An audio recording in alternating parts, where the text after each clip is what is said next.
Hello, myself Rajendra Sharma. आज हम valence shell electron pair repulsion theory यानी VSEPR थ्योरी या संयोजकता कोश इलेक्ट्रॉन युग्म प्रतिकर्षण सिद्धांत के बारे में डिस्कशन करेंगे।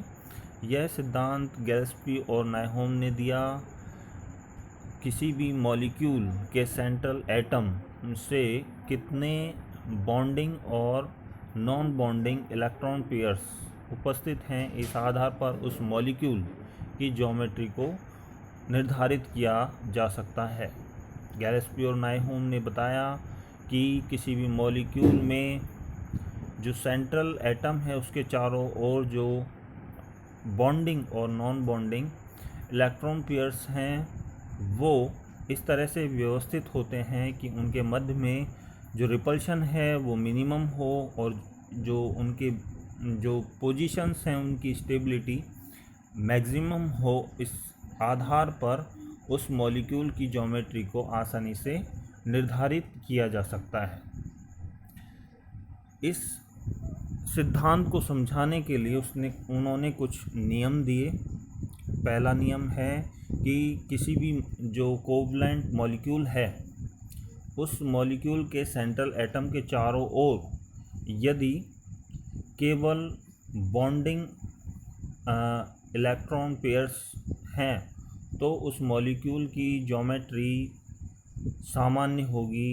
यानी जैसे अगर मान लो दो बॉन्ड पेयर्स हैं तो उसका स्ट्रक्चर लीनियर होगा, 3 बॉन्ड पेयर्स हैं तो ट्राइगोनल प्लेनर होगा, 4 बॉन्ड पेयर्स हैं तो टेट्राहेड्रल होगा, 5 है तो ट्राइगोनल बाइपिरामिडल होगा। दूसरा नियम यह है कि किसी भी मॉलिक्यूल के सेंट्रल एटम के चारों ओर यदि बॉन्डिंग इलेक्ट्रॉन्स के अलावा लोन पेयर्स भी हैं तो उसकी ज्योमेट्री सामान्य नहीं होगी। लोन पेयर्स के रिपल्शन के कारण उसकी ज्योमेट्री में विकृति आ जाएगी।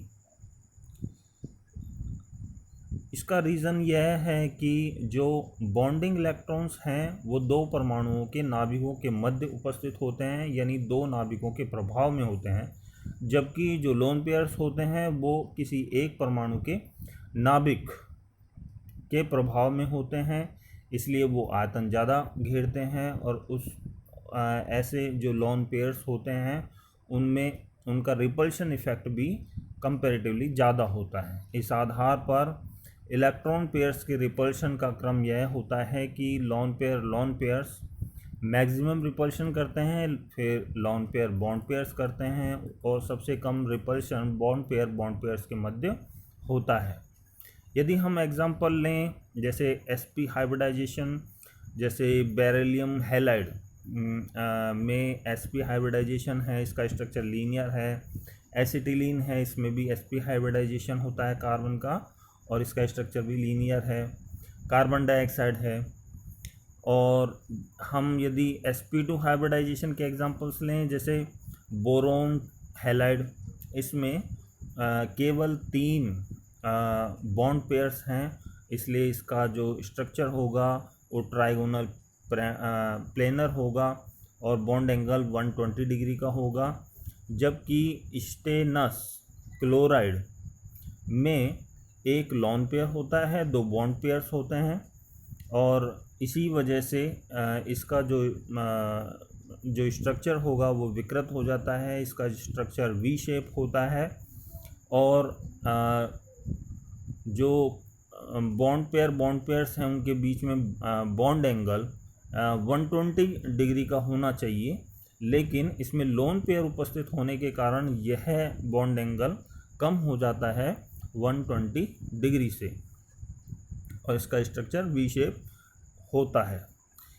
इसी तरीके से sp3 हाइब्रिडाइजेशन के बारे में डिस्कशन करें। जैसे मीथेन है, इसमें 4 बॉन्ड पेयर्स हैं, यानी जो सिमेट्रिकल इसका स्ट्रक्चर होगा टेट्राहेड्रल और 190 डिग्री इसमें एंगल होगा।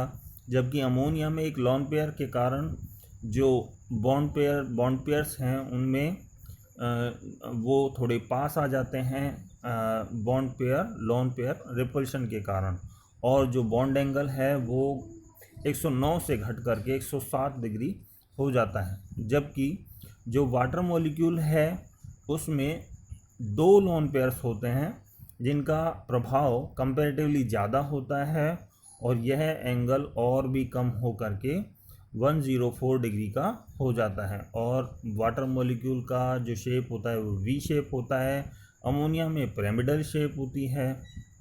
इसी तरीके से यदि हम sp3 हाइब्रिडाइजेशन के बारे में डिस्कशन करें, जैसे PCl5, इसमें 5 बॉन्ड पेयर्स हैं, इसका स्ट्रक्चर ट्राइगोनल बाइपिरामिडल होता है। जबकि SF4 में एक लोन पेयर होता है, जिसके कारण जो बॉन्ड पेयर्स हैं उनमें वो थोड़े पास आ जाते हैं। यदि हम देखें तो जो बॉन्ड पेयर्स हैं उनके बीच में बॉन्ड एंगल SF4 में 120 का होना चाहिए, लेकिन लोन पेयर होने के कारण यह रिपल्शन इफेक्ट लोन पेयर और बॉन्ड पेयर्स के बीच में ज़्यादा होता है, जिससे यह घट करके और 118 डिग्री का रह जाता है। तीसरा एग्जांपल है और इसका यदि हम SF4 का जो स्ट्रक्चर यदि हम बताएं तो इसको हम डिस्टॉर्टेड टेट्राहेड्रल स्ट्रक्चर कहेंगे सल्फर टेट्राफ्लोराइड में। यदि हम ClF3 मॉलिक्यूल के बारे में डिस्कशन करें तो इसमें 2 लोन पेयर्स होते हैं जिसका रिपल्शन इफेक्ट कंपैरेटिवली ज़्यादा होता है।